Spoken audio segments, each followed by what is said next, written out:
a conspiracy going on in South Carolina right now, and you need to know about it. This is unbelievable. Let me start with a little bit of background. When a polling booth worker sets up the polling booth, they're instructed to insert this blank PEB into the electronic voting machines.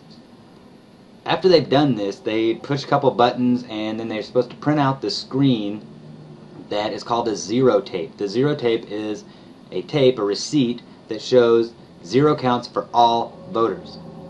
This is a picture of the actual PEB that they put in after the red PEB, and this one collects the data and is sent in electronically, or they print out a receipt and then they send it to a courier who takes it to the state offices, and that's how votes get reported, allegedly.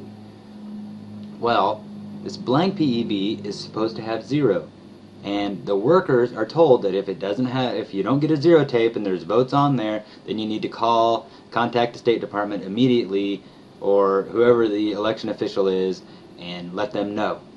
Or if it doesn't print out at all and you have a printer error, which has happened in this case probably, that you should do the same thing, is contact these election officials.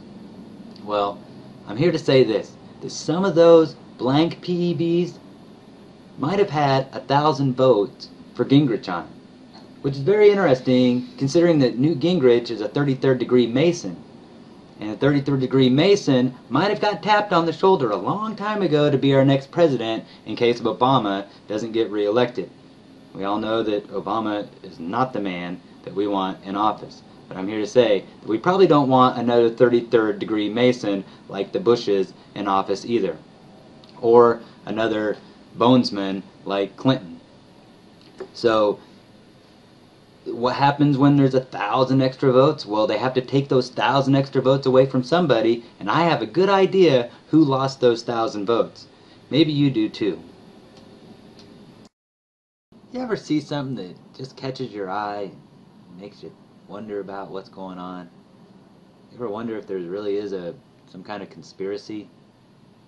I'm not saying there's a conspiracy, but as we look at the South Carolina website that basically displays the real-time data that they get in from their electronic voting booths, and then we go over to Fox News, and we notice that Fox News has 46% reporting, while South Carolina themselves only has 12% reporting. So it just makes me wonder what's going on. I'm sure it's not a conspiracy. I'm sure there's some kind of explanation, something rational, reasonable, but it still makes me wonder. Is there something bigger going on here that we don't know about?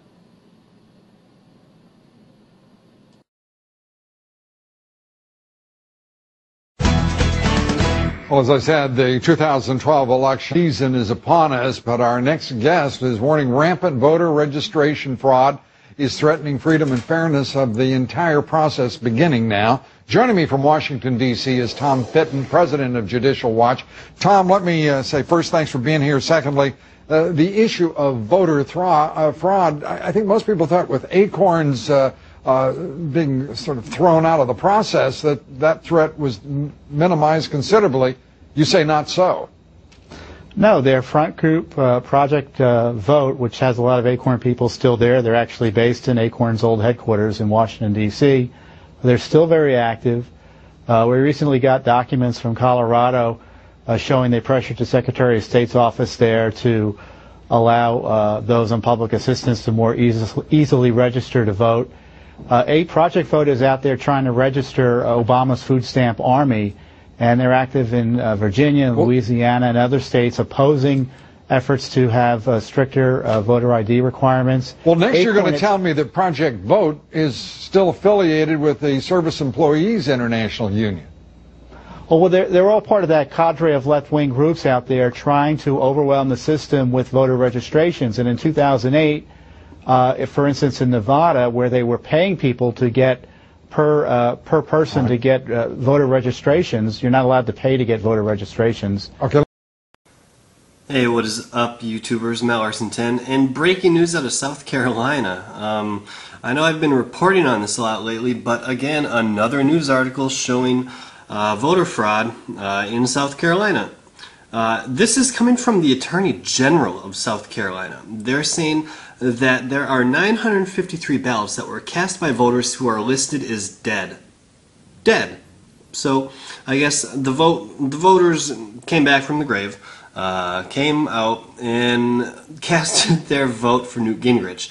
I don't know who these votes went for, but for people to just sit back and not do oh my God, it's so hard, to not do anything about this voter fraud and people just going along with it is blowing my mind. I don't understand how people just sit here and they see news articles like this and they don't do anything. This won't be on Fox, this won't be on CNN, this won't be on MSNBC, this won't be on ABC, this won't be on PBS, this won't be on C-SPAN. This will not be on any mainstream news article at all. Like, literally, this is the shortest, this is the whole thing right here. This is the whole article. 1, 2, 3, 4, 5, 6, 7 lines total. And that's if you count Saturday as one line. Like, 7 lines total for election fraud. You guys, this is beyond out of control. We need to stand up now and do something about it. We need to write our congressmen, we need to write our senators, we need to stand up. Because if this happens, we don't have a voice anymore. And when we don't have a voice anymore, there's no point of voting, there's no point of even trying to do anything about it. There's only one thing you can do when you don't have a voice, and unfortunately, I don't really want to say the word, but revolution and Ron Paul kind of go hand in hand. Let me know what you guys think about this. God, this is just... I never thought I would actually be reporting on something that would be confirmed and actually, like, the Attorney General or a judge of a state admit that there's actual fraud going on. I mean, there's always the election officials talking about fraud, but to actually have an Attorney General talk about voter fraud is mind-boggling to me. So, again, guys, make sure you leave a comment down below. Thumbs up this video. We need to please get this out of here. This is a story off of Drudge Report. It's from South Carolina. It's off Channel 11 WTOC. I don't know what this stands for. But make sure you guys thumbs up this video. Subscribe to my channel. Stay up to date on all the current Ron Paul news and all that good stuff out there. So as always, guys, Matt Larson 10. Go Ron Paul. Peace. Now turning to South Carolina. Ron Paul's poll numbers are climbing rapidly. And he is now closing in on Mitt Romney. Mitt Romney's numbers are starting to come down because that video about when Mitt Romney came to town is getting out. We've still got it posted up on the front page of whatreallyhappened.com. I know it's getting out and going viral because I had it sent to me in email like about 25, 30 times just today. Everybody's sending it. They don't know I've already had it on my website. They're saying, you got to look at this thing. So it's definitely getting out, and it's definitely a horse race. We're going to talk a little bit more about that when we come back. And aloha, America. Welcome back to the show. We're talking about South Carolina, and Ron Paul's numbers are going up, and Mitt Romney's numbers are coming down. The media is still out there trying as hard as they can to keep Ron Paul down and promote Mitt Romney, but Mitt Romney is beginning to fragment because the reality of his campaign, of his claim that he is a creator of jobs, is starting to come home to roost. And South Carolina is not a place where he can play that card because there are all those steel workers who worked for that South Carolina steel plant that was acquired by Bain Capital and merged with GST Steel. And then they were basically shut down, looted, the pensions gutted, and Bain Capital made lots of money. The taxpayers got stuck with the rest. And all these workers at the steel plant lost their jobs and their homes in many cases. And all those steel workers, they're out there talking to all their friends and neighbors and saying, you do not vote for this guy. You do not vote for him at all. The only thing that's going to keep Ron Paul from winning South Carolina now is vote fraud, and they're cranking that up. In fact, this is the most alarming thing I've ever seen. We just put up a story from Bev Harris over at blackboxvoting.org. Apparently, the company that counts all the votes here in the United States of America, goes by all kinds of different names, Used to be called Voters News Service. It's got a new name. They changed their name to try and obfuscate what they're doing, but it's the same company. Apparently, they have been acquired by a global elections management company based in Barcelona. And it's funded by all these capital investment groups all around, big fluffy names, a lot of money coming in. So they're going to start counting the U.S. elections outside the United States of America. And even the pretense of being able to double check and audit and authenticate the election results is now gone. That's how obvious the vote fraud is getting. If they're going to have a global government, the only way they're going to pull it off is if they can steal every election on the planet.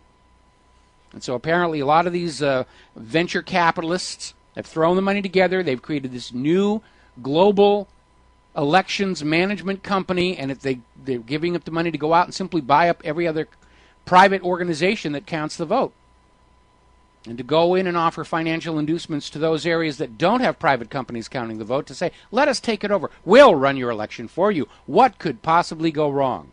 We guarantee the results.